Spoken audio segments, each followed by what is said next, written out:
Hop, mana shaqilab ham sizga deyman. Balki $10,000 chiqish. Hop, $1000 chiqish. Nechta qadam ko'ryapsiz? Menga 6 oy ketdi. Qarang, mana 6 qadamni o'yladim, to'g'ri qilib 6 qadam o'yladim. Hop, 6 qadam yozamiz. Qarang, demak, birinchi o'rganib olinglar. Hozir qilasiz. Mana shu siz nolni ko'rsiz. Hozir siz qancha daromadingiz?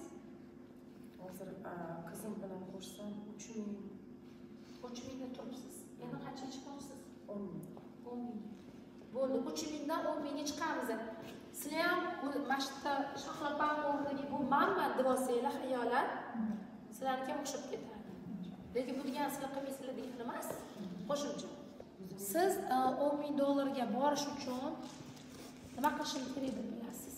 $10,000 ga borishim uchun ishlashim kerak o'zim ustimda. Dangasalik ishlashim kerak. Nima qilib ishlashingiz kerak? Psixologiyada kurslarim yozishim kerak. Kurslar ochdim. To'xtamay kurslar ochib ishlash kerak. Mijozlar. Demak, birinchi qadam nima qilish kerak? Dangasalikni yig'ishtirib, kurslar yozishga boshlashim kerak. Kursda. Demak, birinchi qadam tashlaylik. Kursni yozasiz. Qanaqa kurs yozasiz? Bloklarim to'g'risida bu kurslar ko'pincha men xuddi sizda o'qigandek, men ham ko'p pullar to'g'risida ochaman kurslarimni. Hop, pul kurslarini ochdingiz, qancha pul topdingiz? Kurslardan masalan 200,000 ni ochgan bo'lsa, 5,000,000 keldi. 5,000,000 bitta kursim. $3,000 bor edi, 5,000 qo'shildi. 3,500 bo'ldi. 3,500. Aha, demak kursni ochdingiz. Ana endi yana nima qilib pul topishingiz mumkin? Retreat uyushtirishim mumkin, sessiyalar qilaman. Retreat uyushtiraman, keyin sessiya qilaman. Retreatga bir qadam tashlang. Mana как раз 10, 11, 12-may retreat. Qancha topdingiz retreatdan? Retreat hali endi. Yo'q. Qadamingizda qancha pul kelishi mumkin? Mana shu qadamlar retreatdan. $1000. $1000, Ha, o'zim maqsadim. Aha, bo'ldi. Demak, qadam qo'ydingiz, siz retreat qildingiz undan. Boya 3,5 edi, endi 1000 keldi. $4,500 bo'ldi bular. Aha. Keyingi qadamimizni tashlang. Endi nima qilasiz? Sessiyalar qilaman. Sessiyalardan qancha topasiz? Sessiyalarmi? Uni ham 5,000,000 deylik. Ha, 5,000,000, demak 5,000,000 topdingiz. U bir oyda 5,000,000 emas, lekin bir oyda $1000 deylik bo'lmasa. $1000. Boya qancha bo'ldi? Boya 4,5. Endi 1000 bo'ldi. Ha. Endi demak to qancha? 5,5. 5,5 bo'ldi.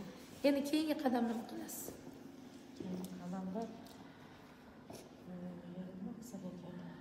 Endi qizlarimni motivatsiyaga qo'llarim keladi. Kiradi. Qizimga ham o'quvchi qo'yib kelsam, ayniqsa topshirtiradi bu imtihonni. Qizlaringiz nima qilasiz demak? Ularga motivatsiya beraman, ruhlantiraman. Qizimdan ham kamida $3,000 keladi. 3,000. Demak, 3,000 keldi qizingizga. Aha. 4,5 nechiga chiqadi? 5,5. 5,5 ga chiqadi. 3,000 keldi. 8,5 bo'ldi. 8,5 bo'ldi. Tabriklaymiz. Endi shu yerda keyingisini ayting. Keyin nima qilsam ekan? $1,500 kerakmi? Aha. Kurslar ochdim, sessiyalar qilaman, retreat qildim. Mijozlar bilan ishlab, yana nima qilsam? Prof kurs ochaman. Prof kurs ochganman как раз. Prof kursdan $1,500 qo'yganman. 2,000,000 ni ochdim. Demak, prof kursga kelib oldingiz. Ha. Tabriklaymiz. Qo'lingizni tashlab, tabriklaylar. Qancha keldi? 1,5. 1,5. Boya qancha edi? 8,5. 8,5 $10,000. Ha. Tabriklaymiz. Demak, 6 qadamda $10,000 ga chiqdingiz. Bu uchun siz necha oy sarfladingiz? 6 oy. 6 oy ketdimi? Yo'q, o'zi просто men maqsad 6 oy qo'ydim. Lekin vaqtliroq bo'ldi. Ha. Demak, 2 oyning ichida bo'ldi. Demak, 2 oyda chiqoladi. 2 oyda chiqoladi. Qadamlarni ko'rdingizmi? Ko'rdim. Aniq maqsadlarni bildingiz. Orqangizga bitta qarang. Ko'rdingiz maqsadlaringizni? Ko'rdim. Nimalar qo'yganingizni esingizda? Bo'ldi. Demak, qachon esingizdan chiqib qolsa, orqaga qarab eslab olasiz.